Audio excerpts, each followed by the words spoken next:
ఇకపోతే నేను ఒక విజ్ఞప్తి చేస్తున్నా. నేను హిందూ మందిరాల్లో ముందు హిందూ దేవాలయాల్లో కేవలం బ్రాహ్మణులనే పూజారులుగా చేసే వ్యవస్థ రద్దు కావాలి. కేవలం బ్రాహ్మణులనే పూజారులుగా చేసే వ్యవస్థ రద్దు కావాలి. ఏంది అది పేటెంటా? ఎందుకు రద్దు కాదు? ఈ రాజ్యాంగంలో ఏదైనా రద్దు చేయవచ్చుగా. ఈ రాజ్యాంగం ఈ దేశంలో కుల వ్యవస్థ వద్దనుకుంటే రాజ్యాంగం రద్దు చేస్తుంది కదా. పార్లమెంట్లో బిల్లు పాస్ అవుతే రద్దు అవుతుంది కదా. దానికి అనుగుణంగా రాష్ట్రపతులు ఆర్డర్లు తీయవచ్చు కదా. ఎందుకు రద్దు కాదు? ఎందుకు రద్దు కాదు? నేను అంటున్నా, ఈ దేశ హిందూ దేవాలయాల్లో భక్తులు అన్ని వర్గాల వాళ్ళు ఉన్నప్పుడు పూజారులు మాత్రం బ్రాహ్మణులు మాత్రం ఎందుకు ఉండాలి? వెంకటేశ్వర స్వామిని నమ్ముకున్న వాళ్ళు హిందూ సమాజంలో అన్ని వర్గాల వాళ్ళు ఉన్నారు. రాముణ్ణి నమ్ముకున్న వాళ్ళు హిందూ సమాజంలో అన్ని వర్గాల వాళ్ళు ఉన్నారు. ఓకే, కృష్ణుడిని నమ్ముకున్న వాళ్ళు, ఇతరులు నమ్ముకున్న వాళ్ళు అన్ని వర్గాల్లో ఉన్నారు కదా. దేవుడి దగ్గర గర్భగుడి దగ్గర పూజా వృత్తి చేసే కాడ బ్రాహ్మణులు ఎందుకు ఉండాలి? వాళ్ళు ఏమైనా దైవదూతలా? దేవుడు బ్రాహ్మణులను మాత్రమే ఉండాలని ఇక్కడ నన్ను చెప్పిండా? వెంకటేశ్వర స్వామి చెప్పిండా? రాముడు ఏమన్నా చెప్పిండా? కృష్ణుడు ఏమన్నా చెప్పిండా? ఇంకెవరైనా చెప్పిండ్రా? హిందూ దేవాలయంలో బ్రాహ్మణులు మాత్రమే పూజారులు ఉండే వ్యవస్థ రద్దు కావాలా నా డిమాండ్. అక్కడి నుంచి కుల నిర్మూలకు దారితీస్తుంది, అక్కడి నుంచి సమానత్వానికి దారితీస్తుంది. హిందూ వ్యవస్థలో సమానత్వం రావడానికి పునాదులు పడతాయి. నేను ఒక విషయం చెప్తున్నా. నేను అయోధ్యలో రాముడి గుడి కాడ మా ఎస్సీ ఎస్టీ బీసీలకు ఉండబడే హక్కు ఇంకెవరికి లేదు. అది శ్రీకృష్ణ మందిరమైనా అయోధ్య మందిరమైనా రామాలయాలు ఎక్కడుంటాయో అక్కడ ఎస్సీ ఎస్టీ బీసీలకు ఉండబడే అంత రైట్ ఇంకెవరికి లేదు. నేను సాక్ష్యం చెప్తున్నా. మనం రామరాజ్యం గురించి మాట్లాడతాం. రాముడు పరిపాలించినాకనే రామరాజ్యం కదా, పరిపాలించక ముందు కాదు కదా. రాముడు ఒక రాజుగా మనం నమ్ముకున్న వాళ్ళకు విశ్వాసం దేవుడు. ఆయన భౌతికంగా వ్యక్తిగా జీవించాడు కాబట్టి ఒక రాజు, క్షత్రియ కులం, క్షత్రియ వంశం. రాముడు ఏ వంశం? క్షత్రియ వంశం, అంతే కదా. రాముడు ఏ వంశం? క్షత్రియ వంశం. ఓకే, నేనంటున్నా జై శ్రీరామ్ అని అందరం అంటాం అనుకో. రాముడి గొప్ప లక్షణాలు ఆయన పరిపాలనతోనే తెలిసినాయి కదా ఎక్కువ. రామరాజ్యం అని ఎందుకు అంటున్నాం? రాముడికి తమ్ముడు ఉన్నాడు భరతుడు, రాముడి కంటే ముందు పరిపాలించండు కదా. రాముడు అయోధ్యకు వచ్చినప్పుడు తండ్రి మాటకు, సవతి తల్లి మాటకు, పినతల్లి మాటకు కట్టుబడి ఉండి రాముడు అడవికి వచ్చాడు కదా. సీతను, శ్రీమతి గారిని పట్టుకొని, తమ్ముడిని పట్టుకొని. అప్పుడు ఎవరు పరిపాలించిండ్రు? ఎవరు పరిపాలించరు కదా. మరి ఆయన పరిపాలించడు, రాముడు పరిపాలించడు. కానీ మనం ఏమంటున్నాం? మన హిందూ సమాజంలో రాముడి భక్తులు ఓకే, రాముడు దేవుడు గొప్ప రాజు అనుకుంటే ఏమంటున్నారు? రామరాజ్యం తీసుకొస్తాం అంటుండ్రు. రామరాజ్యం గొప్పదే కదా. ఆ రామరాజ్యం గొప్పదని ఎట్లా తెలిసింది? రాముడు పరిపాలిస్తేనే తెలిసింది కదా. మరి రాముడు అయోధ్య నుండి వస్తే, అడవి నుండి వచ్చినాకనే పరిపాలించండు కదా. అడవికి వెళ్ళక ముందు రాజు కాదు కదా. అడవికి వెళ్ళక ముందు రాజు కాదు కదా. అడవికి వెళ్ళి వచ్చినాకనే రాజు కదా. మరి అడవికి వెళ్ళి అడవి నుంచి మళ్ళీ ఉట్టికనే వచ్చాడా? యుద్ధం చేయలేదా? యుద్ధం జరిగిందా లేదా? రామారావణ యుద్ధం జరిగిందా లేదా? ఆ యుద్ధంలో గెలిస్తే కదా రాముడు రాజు అయింది. మళ్ళా ఆ యుద్ధంలో గెలిస్తే కదా అయోధ్యకి వెళ్ళింది. గెలిచినాక కదా అయోధ్యకి వెళ్ళింది. అయోధ్యకి వెళ్ళినాక కదా మళ్ళీ రాజుగా పట్టాభిషేకం చేసింది. గెలవకపోతే గెలిచిండు. గెలవడానికి యుద్ధం జరిగింది కదా. ఆ యుద్ధం ఎక్కడ జరిగింది? అడవిలో జరిగింది కదా. ప్రధానంగా శ్రీలంకకు దక్షిణాది మధ్యనే జరిగింది కదా. మరి ఆయన సైన్యం ఎవరా? రాముడు సైన్యం ఎవరు? రాముడు సైన్యం ఎవరు? వానరులే కదా. వానరులు అంటే ఎవరు? అడవి బిడ్డలు కదా. అడవి బిడ్డలు అంటే ఎవరు? ఆదివాసులు కదా. ఆదివాసులు అంటే ఎస్టీలు కదా. అడవిలోనే యుద్ధం జరిగింది కదా. రాముడి సైన్యం 99% ఎవరు? రాముడికి తోడొచ్చిన లక్ష్మణుడు ఉన్నాడు సోదరుడిగా. కానీ రాముడికి అండగా నిలబడ్డది ఎవరిగా? సుగ్రీవుడు కదా. అడవి గిరిజన రాజే కదా. ఆంజనేయుడు కదా. సైన్యానికి నాయకత్వం వహించింది, యుద్ధం చేసిండు కదా. సైన్యానికి నాయకత్వం వహించింది ఎవరు? యుద్ధం చేసింది ఎవరు? ఆంజనేయుడు కదా యుద్ధం చేసింది. ఆంజనేయుడు ఎవరు? మరి ఆదివాసి కదా. సుగ్రీవుడు ఎవరు? ఆదివాసే కదా. రాముణ్ణి గెలిపియడానికి యుద్ధంలో ప్రధాన పాత్ర పోషించింది ఎవరు? వానర సైన్యం కదా. ఆ వానర సైన్యాన్ని గైడ్ చేసింది ఎవరు? జాంబవంతుడు కదా. ఆ వానర సైన్యాన్ని గైడ్ చేసింది ఎవరు? జాంబవంతుడు కదా. ఇది ఎక్కడి నుండి తీసుకున్నాం? ఇదంతా వాల్మీకి రామాయణమే కదా. ఇది ఎక్కడి నుండి తీసుకున్నాం? వాల్మీకి రామాయణం నుండి తీసుకున్నాం కదా.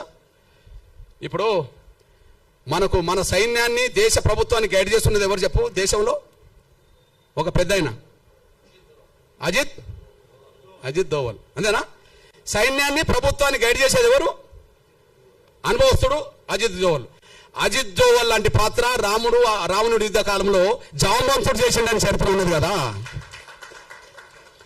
రావణ యుద్ధంలో ఆంజనేయుడికి తన శక్తి తెలియదని తెలుసు కదా. తన శక్తిని గుర్తు చేసింది ఎవరు? జాంబవంతుడు కదా.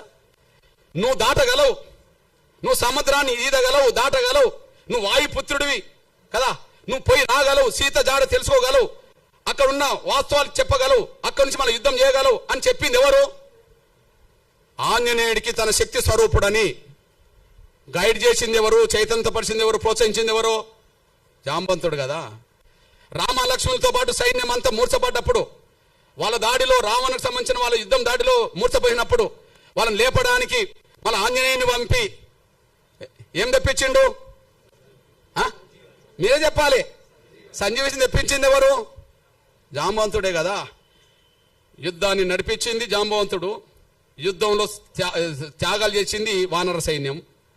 వానర సైన్యానికి సంబంధించిన వాళ్ళు గిరిజనులు. రాముడి అయోధ్య దేవాలయం నుంచి మొదలుకుంటే రామ మందిరాల్లో నా గిరిజనులు లేకుండా, దళితులు లేకుండా వీళ్ళేందా పూజారి వృత్తి చేసేది? వాళ్ళేమైనా యుద్ధంలో గెలిపించిన వాళ్ళ? యుద్ధంలో గెలిపించిన వాళ్ళ? యుద్ధంలో గెలిస్తే కదా రాజు అయింది. వాళ్ళేంది అంటున్నా నేను. రావాలి, చర్చకు రావాల్సిందే. పోనీ రాముడి గుణాలని, రాముడి పౌరుషాన్ని, రాముడి మానవత్వాన్ని, రాముడి సామాజిక స్పృహను గొప్పగా ప్రపంచానికి చాటిన వాళ్ళు ఎవరు? వాల్మీకే కదా. గొప్పగా ప్రపంచానికి చాటిన వాళ్ళు ఎవరు చెప్పండి? రామాయణం రాసిన వాళ్ళు ఎవరో చెప్పండి. వాల్మీకి రామాయణం లేకపోతే రాముడి చరిత్ర ఎవరికి తెలుసో చెప్పండి? వాల్మీకే కదా. వాల్మీకిని మన తెలంగాణలో పోయే కదా, బీసీనే కదా, అక్కడక్కడ ఎస్సీలో ఉన్నారు కదా. పోనీ బీసీ సమాజం అనుకుందాం. నేనంటున్నా, రాముడి గురించి ప్రపంచానికి గెలవక ముందే అందరు తెలిసేలాగా చేసింది వాల్మీకి అయితే, నా బీసీ ప్రజలకు సంబంధించిన వాళ్ళు ఎందుకు పూజారులు ఉండరు రామ మందిరాల్లో? రాముడు యుద్ధం చేసే సమయానికి సీత జాడ కనుక్కోనేలాగా ప్రోత్సహించింది, తెలుసుకున్నది, వీళ్ళని కాపాడి ప్రయత్నం చేసింది మన జాంబవంతుడు కదా, దళితుడు కదా, మాదిగల ఆరాధ్య పురుషుడు కదా. ఈ దళితులకు లేని పూజారి వాళ్ళకెట్లొచ్చింది? యుద్ధంలో గెలిపించింది మేము కదా, మా ఆదివాసులు కదా. రాముడు గురించి దేశానికి ప్రపంచానికి తెలిపేటట్టు చేసింది మా వాల్మీకి కదా.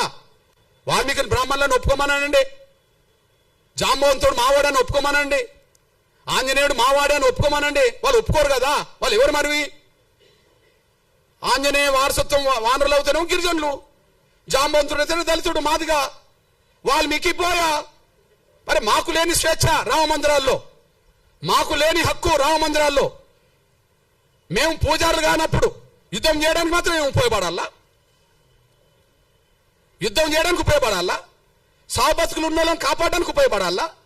యుద్ధంలో గెలిపించడానికి ఉపయోగపడాలా? చరిత్ర రాయడానికి ఉపయోగపడాలా? కానీ రామ మందిరాల్లో పూజలు చేయడానికి ఉపయోగపడమా మేము?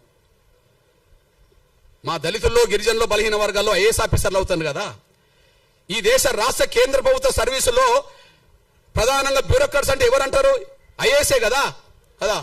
మరి దళిత గిరిజన వర్గాలకు చదువుకుంటే ఐఏఎస్లు అవుతాను కదా, పూజారులు గారా అంటున్నా నేను. అందువల్ల మీకు విజ్ఞప్తి చేస్తున్నా, రామ అవతారమే తర్వాత కృష్ణ అవతారంగా మారింది. రాముడు కృష్ణుడు వేరు కాదు కదా. రాముడి కాలంలో రాముడు, కృష్ణుడి కాలంలో కృష్ణుడు. కానీ రాముడే చెప్తాడు కదా, నేను మరో జన్మలో కృష్ణుడికి వస్తాడని చెప్పి. మన నమ్మకం మన విశ్వాసం. నేను అంటున్నా, కృష్ణుడు ఎవరా? కృష్ణుడు మా యాదవ, మా బీసీ బిడ్డే కదా. వరుసకు మాకు బావవుతాడు,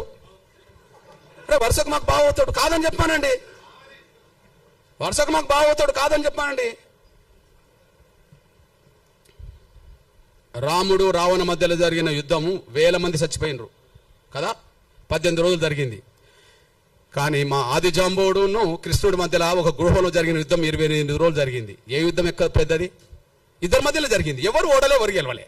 మా వాడు ఎంత గట్టివాడో చూడండి. ఎవరు ఓడలే, ఎవరు గెలవలే. లాస్ట్కు మావాడు అనుకుంటాడు జాంబవుడు, అరే నీ అమ్మ, ఈ దేశంలో ఈ ప్రపంచంలో నన్ను ఓడించేటోళ్ళు ఎవరై ఉంటారంటే, ఓహో రాముడి కాలంలో నేను అడిగాను, రాముడితో యుద్ధం చేస్తాను అన్నప్పుడు, ఇంత మనం చేసుకున్నాం కదా రాముడితో యుద్ధం, నీకు ఈ జన్మలో వద్దు కానీ నీకు వచ్చే జన్మలో కృష్ణుడు ఏర్పడితే అప్పుడు నీకు ఏదో రకంగా యుద్ధం చేద్దాంలే అని అంటే, ఇంతకాలం నాతో యుద్ధం చేస్తున్నాడు అంటే ఆయన రాముడే అని చెప్పి, నువ్వు దేవుడి అవతార పురుషుడు కాబట్టి నాతో ఇంత యుద్ధం చేసావు అని చెప్పి మళ్ళీ కాంప్రమైజ్ అయ్యి, మళ్ళీ రాముడు ఆ కృష్ణుడికే కదా మా జాంబవతిని మా అక్కనిచ్చింది.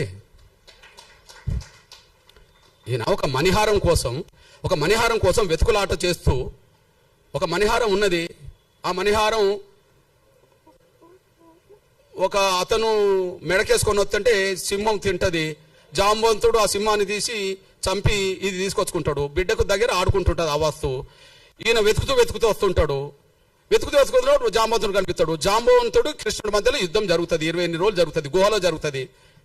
గుహలో జరుగుతుంది. యుద్ధంలో ఎవరు ఓడింది లేదు, గెలవలేదు. కాకపోతే మా జాంబవంతుడు అనుకుంటాడు, ఈ ప్రపంచంలోనే నాతో యుద్ధం చేసే వాళ్ళు ఎవరు లేరు, ఎవరైనా చేస్తుంటే దేవుడి రూపమే నా దగ్గరకు వస్తారు కాబట్టి, నేను గత జన్మలో నేను రాముడిని అడిగాను, కృష్ణుడికి వస్తాను కాబట్టి కృష్ణుడు ఏంటంటే నేనే అని చెప్పి ఆయన చెప్పుకుంటాడు. అప్పుడు బహుమానంగా ఏమిస్తాడు మా జాంబవంతుడు? ఎవరినిస్తాడు? ఎవరినిచ్చి పెళ్లి చేస్తాడు? మా జాంబవంతుడిచ్చి పెళ్లి చేస్తాడు. ఇవన్నీ రామాయణం మహాభారతంలో ఉన్నది కదా. మరి జాంబవంతుడు మా బిడ్డ మా అక్కనిచ్చిందంటే ఎవరు మాకేమవుతాడో కృష్ణుడు చెప్పండి. మా జాంబవంతుడు మా పెద్ద ఆయన, మా పెద్ద నాన్న అనుకుందాం. మా జాంబవంతుడు బిడ్డ మాకు పెద్ద అక్కే కదా.